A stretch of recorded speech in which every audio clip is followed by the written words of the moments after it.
How did one music video fool an entire generation of guitar players? The music video to AC/DC's Thunderstruck is pretty interesting because in the music video, the lead guitar player Angus Young plays the iconic Thunderstruck riff with his right arm up in the air, and he plays the entire thing with his left hand. And you can see this right from the start. We get this cool down the fretboard camera angle where his picking arm is nowhere near the guitar. You just see his fretting hand playing the riff like that. And for quite a while he's still stood there with his arm up in the air playing the riff like so. The only issue is, outside of that music video, that's not how he plays the riff. That's not how he plays it live on stage, and that's not how he recorded it. The riff is actually alternate picked the entire way through. I've watched an awful lot of footage of AC/DC playing Thunderstruck live. I've even seen AC/DC live myself back when they played Download Festival in 2010 at Donington.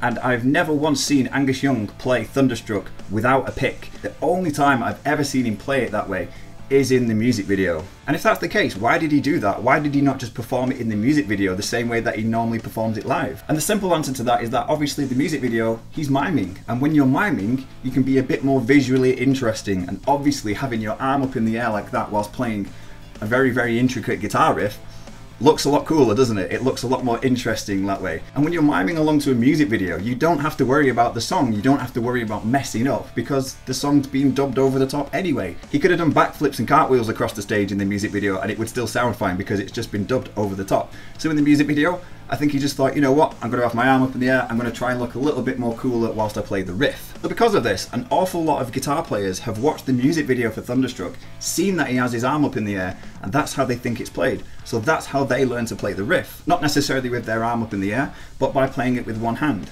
And I can totally see why when that music video on YouTube has 1.4 billion views. 1.4 billion views on a music video is mental. That's an awful lot of views, an awful lot of people watching it where it might even be their first introduction to seeing AC/DC visually, especially maybe with Thunderstruck, and their first thing is seeing Angus Young with his arm up in the air playing the riff.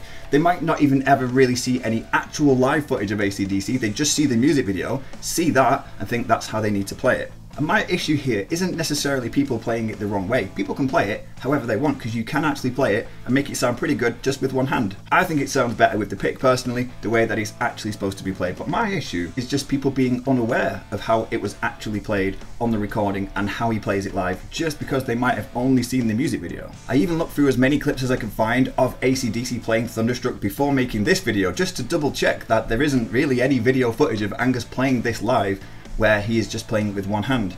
Every single video that I could find, he's picking it. I couldn't see a single one where he's playing any of it with pull-offs.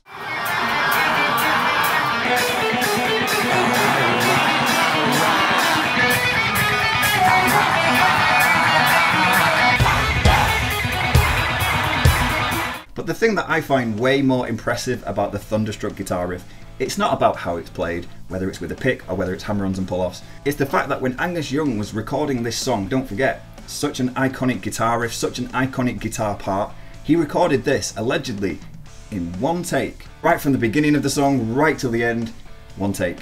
Check out this clip of the producer that recorded Thunderstruck with AC/DC and hear what he has to say about Angus Young recording that guitar part. But anyways, Bruce had said, hey, Angus says, yeah, we need something for the intro just to kind of get the song going. And Angus says, oh, he says, I've got this thing I've been working on. He says, you want to hear it? Bruce says, yeah, okay. So hit record, and Angus lights a cigarette.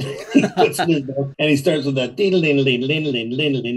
right? So like, oh, yeah, that's cool. So we're recording, got through the first verse, and he's still going. So Bruce is saying, keep the tape going. So Angus did that through the whole song, one take, and at the end he stopped and as I had this long ass, he goes, how's that, Bruce?